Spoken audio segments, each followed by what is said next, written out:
Hey guys, welcome to learning library. आज हम देखेंगे इमेजेस के बारे में। तो सबसे पहले देख लेते हैं, अगर हम एक नॉर्मल इमेज टैग लिखना चाहते हैं एचटीएमएल के अंदर तो क्या यूज करते थे। इमेज के लिए हम लोग यूज करते थे आईएमजी नाम का एक टैग। इसके अंदर हमारे पास क्या क्या इन्फॉर्मेशन होती थी, हमारे पास कुछ एट्रीब्यूट्स होते थे जैसे कि सोर्स, कहां से वो इमेज आएगी। मेरे पास इस वक्त एक इमेज है टाइगर नाम की, टाइगर डॉट जेपीजी। याद रखना, अगर आप डायरेक्ट किसी इमेज का नाम दे रहे हो तो ये इमेज वहीं पे होनी चाहिए, उसी डायरेक्टरी के अंदर होनी चाहिए जिस डायरेक्टरी में आपकी एचटीएमएल फाइल पड़ी हुई है, तभी ये डायरेक्ट उसको वहां से पिक कर पाएगा। इसके बाद में हम यहाँ पे अल्टरनेट प्रोवाइड कर सकते थे, जैसे अल्टरनेट हम दे सकते हैं टाइगर, ऐसे हमने लिख दिया। इसका मतलब क्या है, बाय चांस कभी होता है कि हमारा सर्वर डाउन हो जाए या किसी भी रीजन की वजह से ये इमेज लोड नहीं हो पाए, तो वहां पे एक करप्टेड इमेज का एक छोटी सा एक साइन बन के आ जाता है।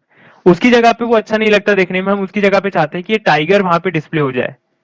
वो साइन तो आएगा लेकिन उसके बाजू में टाइगर डिस्प्ले हो जाए, ताकि ये उस इमेज के बारे में, जो इमेज वहां पे होनी चाहिए थी, उसको थोड़ा सा डिस्क्राइब कर सके बस। इसलिए हम इसे यूज करते हैं, आपके ऊपर है, ऑप्शनल है, यूज करना है नहीं करना है। देन हम इसके बाद में क्या करते हैं, ये हो गया हमारा इमेज टैग, हम इस तरीके से देते थे। अब दूसरे पे हम क्या करने वाले हैं वो देख लेते हैं।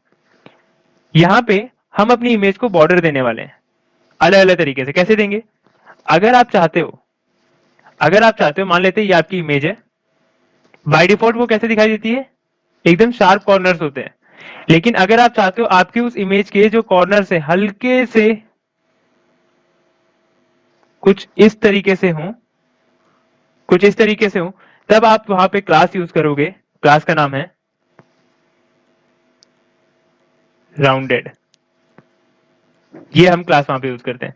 अगर आप चाहते हो आपकी इमेज पूरी तरह से एक सर्कल के बीच में आए, तब आप यहां पे यूज करोगे राउंडेड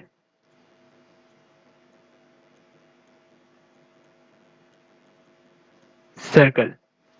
ये हम यूज करते हैं।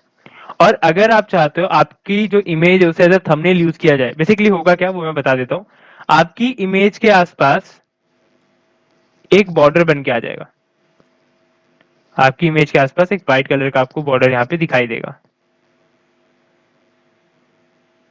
इसके लिए हम लोग यूज करते हैं, क्लास का नाम है IMG और इसके साथ ही होगा थंबनेल।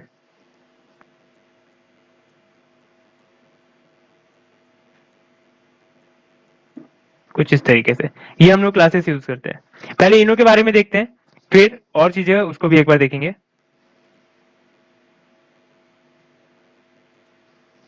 ठीक है, तो यहाँ पे हमने क्या किया, सबसे पहले एक इमेज जो हमारे पास है उसको ले लेते हैं। इमेज सोर्स क्या है, टाइगर डॉट जेपीजी। एंड यहाँ पे इसका अल्टरनेट अगर आप देना चाहो तो दे सकते हो, अल्टरनेट इक्वल टू हमने दे दिया टाइगर। जैसे अभी मैं आपको दिखाता हूँ, ये इमेज हमारे पास लोड हो गई। काफी ज्यादा बड़ी इमेजेस को थोड़ा सा छोटा कर देते हैं, इसके हाइट एंड विड्थ को एक बार सेट कर देते हैं।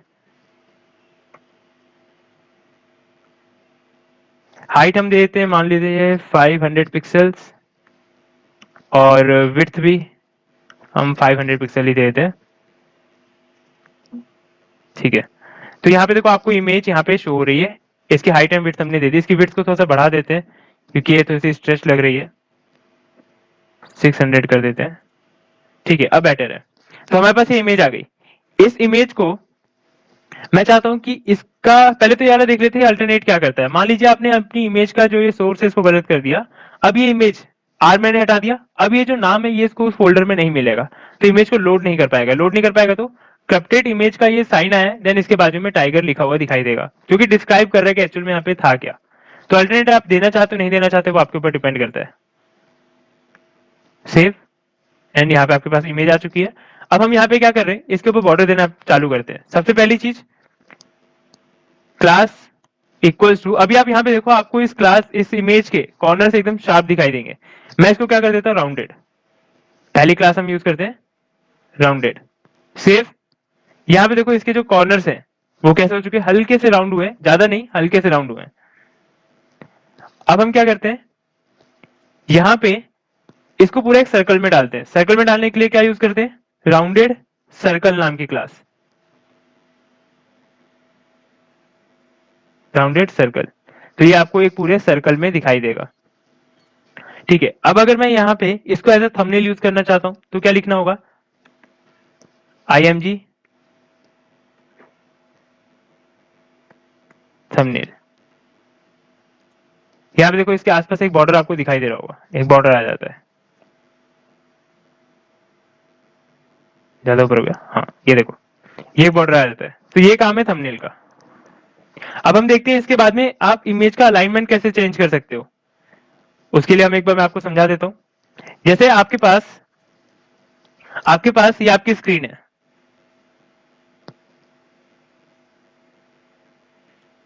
ये आपकी स्क्रीन है। अगर आप चाहते हो कि आपकी इमेज राइट साइड में दिखनी चाहिए, आपकी इमेज राइट साइड में दिखनी चाहिए, तो इसके लिए हम लोग जो क्लास यूज करेंगे वो होगा फ्लोट राइट। अगर आप चाहते हो आपकी इमेज लेफ्ट साइड में शो हो, लेफ्ट साइड में शो हो, तब आप इसके लिए यूज करोगे फ्लोट लेफ्ट। तो देखते हैं, ये करके देख लेते हैं एक बार। यहां पे चलते हैं, यहां पे हमने क्लास दी, क्लास को देते हैं फ्लोट राइट। पहले राइट करके देखते हैं इसे, सेव एंड यहाँ पे रिलोड। आपको देखो आपकी इमेज आपके स्क्रीन के एकदम राइट में दिखाई देगी। इसको कर देते हैं फ्लोट लेफ्ट, सेव। तो ये कहां पे दिखाई देगी, एकदम लेफ्ट साइड में। अब अगर मैं कुछ ऐसा चाहता हूं कि मेरी इमेज पूरी तरह सेंटर में दिखाई दे, तो उसके लिए हम लोग एक क्लास यूज करते हैं, वो मैं आपको बता देता हूं। अगर आप चाहते हो आपकी इमेज यहां पे एकदम सेंटर में दिखनी चाहिए, तब हम उसके लिए क्लास यूज करते हैं। दो चीजें हमें क्लास के अंदर देनी होती है, एक mx ऑटो। m का मतलब है मार्जिन, इस m का मतलब है यहां पे मार्जिन। x का मतलब क्या, x बेसिकली मैं इसलिए यूज कर रहा हूं, जैसे कि हम क्या यूज करते हैं, margin top, margin bottom, margin right और मार्जिन लेफ्ट, इस तरीके से हम लोग यूज करते हैं। आप अगर एक तरीके से बोलना चाहो कि मेरे को मार्जिन इंक्रीज करनी है, कहां कहां की, या फिर ऑटोमेटिक, जैसे यहाँ पे मैं मार्जिन क्या कर रहा हूं, ऑटो कर रहा हूं। मान लो मैं ऐसा कुछ लिखना चाहता हूं कि मेरी मार्जिन जो है राइट साइड से MR कितनी हो जाए, 10 हो जाए। एक सेकेंड, इसको मिटा के दोबारा लिखता हूं एक बार। अगर मैं ऐसा कुछ लिखना चाहता हूं कि मेरी मार्जिन राइट से 10 हो जाए और मार्जिन लेफ्ट से भी कितनी हो जाए, 10, मैं कुछ ऐसा लिखना चाहता हूं। यानी कि अगर आप ध्यान से देखो, एक्स एक्सिस और वाई एक्सिस पे, ये आपका वाई एक्सिस है और ये आपका एक्स एक्सिस है। मार्जिन राइट एंड लेफ्ट दोनों किस पे आते हैं, एक्स एक्सिस पे आते हैं, और आप दोनों को सेम मार्जिन देना चाह रहे हो, तो अलग अलग लिखने की जरूरत नहीं होती। आप इसे लिख सकते हो mx, यानी कि आप दोनों राइट एंड लेफ्ट दोनों की बात कर रहे हो। mx को आपने क्या कर दिया, 10 दे दिया, तो आपकी राइट एंड लेफ्ट दोनों के लिए क्या हो गया, 10 हो गया। और अभी हम जो कर रहे हैं उसके अकॉर्डिंग ऑटो हो गया, यानी कि आपकी स्क्रीन के अकॉर्डिंग वो ऑटोमेटिक अपनी मार्जिन को सेट कर देगा। देन इसके बाद में अगर आप यहाँ पे मान लो MY लिख रहे होते, तब इसका मतलब है कि आप किसकी बात कर रहे हो, यहाँ पे इसको क्या बोल सकते हो आप, M टॉप, आप 10 देना चाहते हो, एंड M बॉटम भी आप कितना करना चाहते हो, 10। इस लाइन का ये मतलब है, वाई एक्सिस पे दोनों टॉप एंड बॉटम दोनों को एक साथ आप चेंज कर रहे हो। तो हम फिलहाल अभी यहाँ पे लिख रहे हैं MX ऑटो, इसका मतलब क्या है, मार्जिन लेफ्ट एंड राइट से ऑटोमेटिक सेट हो जाए। देन इसके बाद में आपने क्या किया, यहाँ पे एक और चीज लिखी जाएगी, वो है डी ब्लॉक। इस लाइन का मतलब है डिस्प्ले, डी का मतलब होता है डिस्प्ले, डिस्प्ले देना है ब्लॉक वाइज। ये किया, ठीक है। अब हम क्या कर रहे हैं, यहां पे गए, यहां पे जाने के बाद में इसको कर दिया थोड़ा सा चेंज। क्लास के अंदर हम लोग क्या कर रहे हैं, हम सेंटर करना चाहते हैं अपनी इमेज को। क्लास के अंदर हम लोग क्या कर रहे हैं, MX ऑटो, एंड जो अपना डिस्प्ले है, डिस्प्ले को हमने कर दिया ब्लॉक, इसको कर दिया सेव। आपकी इमेज अब सेंटर में आ गई, यहाँ पे देखो ये सेंटर में आ चुकी है, ठीक है। अब हम एक और काम कर रहे हैं, मान लेते हैं हमारे पास यहाँ पे कोई कंटेंट लिखा हुआ है, मैं लॉरेम इप्सन का यूज करूंगा कंटेंट के लिए, ठीक है। हमने कोई कंटेंट ले लिया, इसके नीचे लिख दिया, सेव करते, रिलोड करते, देखो हमारा कंटेंट तो आ गया, इसमें कोई दिक्कत नहीं है, हमारा कंटेंट आ चुका है।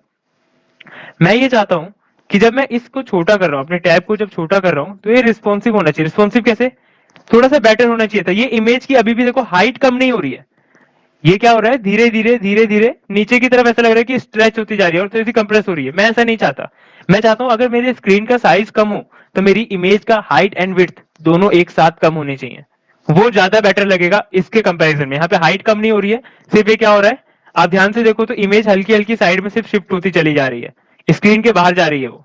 यहाँ पे देखो आपको टाइगर के जो लेग्स हैं वो कटे हुए दिखाई देंगे, तो ये चीज गलत है, आपकी जो इमेज है वो रिस्पॉन्सिव नहीं है। अगर आप इसे रिस्पॉन्सिव करना चाहते हो तो हम उसके लिए क्या यूज करते हैं, क्लास के अंदर आप लिखोगे, यहाँ पे क्लास के अंदर एक और क्लास हम प्रोवाइड कर देते हैं, उसका नाम है image fluid. Image fluid, FLUID। ये क्लास अगर आपने दी, देन इसके बाद में आप जैसे इसको रिलोड करते हो, एक सेकेंड यहाँ पे गाड़ी आ रही है, ठीक है, तो आप जैसे इसको रिलोड करते हो, रिलोड करने के बाद में क्या होगा, यहाँ पे देखो अब आपको इमेज कुछ इस तरीके से होगी, जैसे जैसे आपका स्क्रीन साइज छोटा होगा इमेज कटेगी नहीं, वो क्या होगी, एडजस्ट हो जाएगी। एक सेकेंड मुझसे बाय मिस्टेक बाहर टैप हो गया, ठीक है। यहाँ पे देखो इमेज का साइज हमने छोटा कर दिया, लेकिन इमेज भी हाइट भी क्या हो रही है, हाइट एंड विड्थ इस वक्त दोनों कम हो रही है और ये ज्यादा बेटर लगता है, इमेज अभी रिस्पॉन्सिव है। तो इस तरीके से आप अपनी इमेज को रिस्पॉन्सिव बना सकते हो। तो ये पूरा था। और हाँ मैं एक और चीज बता दूं, आपका इमेज जो है, आपका ये जो AMG टैग है, इसकी अगर आप हेल्प लेते हो रिस्पॉन्सिव बनाने के लिए, जो हमने अभी भी टैग की बात की, मैं यहाँ पे लिख देता हूँ इस क्लास का नाम एक बार, IMG फ्लूइड।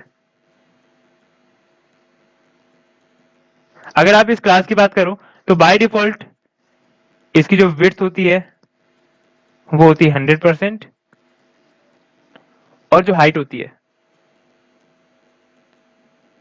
हाइट होती है ऑटो, अपने आप लेता है आपके स्क्रीन के रेजोल्यूशन के अकॉर्डिंग। तो ये पूरा था हमारा इमेजेस के बारे में। तो धन्यवाद दोस्तों हमारे साथ यहाँ तक जुड़े रहने के लिए। हमारे वीडियो को लाइक शेयर एंड चैनल को सब्सक्राइब जरूर करना और कमेंट सेशन में बताना आपको वीडियो कैसा लगा।